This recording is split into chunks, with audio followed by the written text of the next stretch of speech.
Every time silence arrives, you reach for your phone. You do it in the elevator. You do it while waiting for water to boil. You do it when a conversation pauses, when you sit on the bus, when you lie in bed, and when there are only 30 empty seconds before the next thing begins. The phone fills the gap immediately. A video starts. Then another. A message appears. A headline pulls you somewhere else. Before you notice, the quiet moment is gone. This can feel harmless because nothing dramatic happened. You were only checking something. But if every empty moment is filled, your mind loses the space where important things usually appear. A feeling you have been avoiding. A question you have not answered. An idea that needs time to form. A tiredness you keep calling boredom. Silence is often where the mind begins to show you what is actually happening inside. But silence can feel uncomfortable at first. Without the phone, you may feel restless.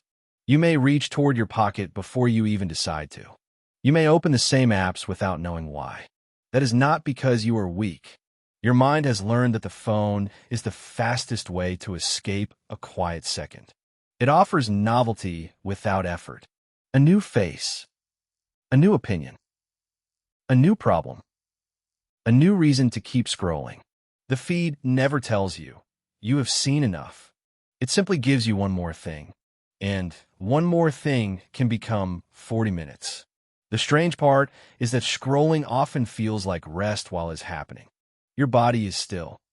You're not completing a difficult task, but your attention is being pulled, surprised, compared, worried, amused, and interrupted again and again. Your body may be resting. Your mind is still being asked to react. That is why you can put the phone down and feel more tired than before. You consumed hundreds of small pieces of information, but none of them gave your mind room to finish a thought. Constant input can make it harder to know what you actually feel. Maybe you're lonely. Maybe you're disappointed. Maybe you want to change something. Maybe you need rest. But before the feeling becomes clear, you scroll. The discomfort becomes background noise. Then the feed gives you something easier to feel. Someone else's success. Someone else's argument. Someone else's crisis. Someone else's life. Now your attention is busy with everything except your own inner world. This also affects what you think you want. When you constantly watch other people's routines, purchases, relationships, bodies, careers, and opinions, your desires can become crowded. You may start wanting things because they were repeated in front of you, not because they truly fit your life. The phone does not only take your time. It can interrupt the quiet process of becoming honest with yourself. That process is slow. It does not arrive as a bright notification. Sometimes it begins with boredom, sometimes with sadness, sometimes with a vague feeling that something in your life no longer fits. If you stay with that feeling for a few minutes, it may turn into a useful thought. I miss my friend. I do not like how I spend my evenings. I need to make a decision. I am more tired than I admit. These thoughts are not always pleasant, but they belong to you, and they can guide you. The goal is not to throw away your phone or pretend technology is evil. Your phone helps you work, communicate, learn, navigate, and stay connected.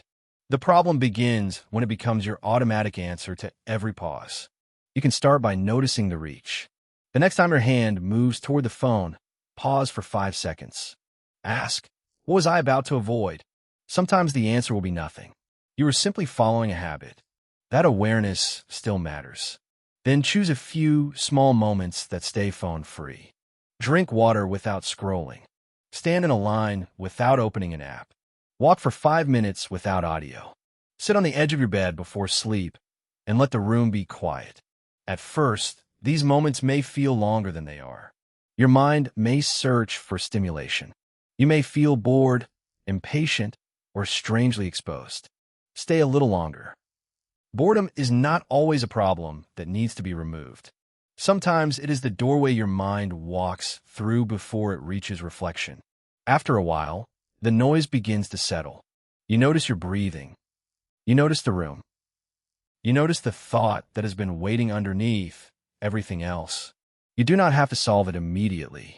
Just let it exist without covering it. It also helps to make scrolling less automatic. Move distracting apps away from the home screen. Turn off notifications that do not serve you. Keep the phone away from the bed. Decide what you are opening before you unlock it. These steps are small, but they create a pause between impulse and action.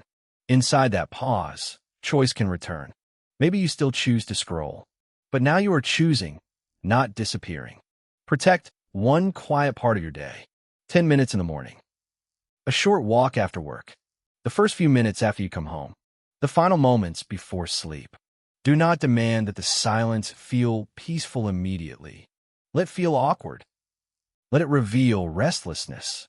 Let it show you what constant input has been hiding. Calm often comes after discomfort, not before it. The mind needs time to stop expecting the next video, message, sound, or surprise. Then the quiet begins to change. It stops feeling empty. It starts feeling spacious. You may hear your own priorities more clearly.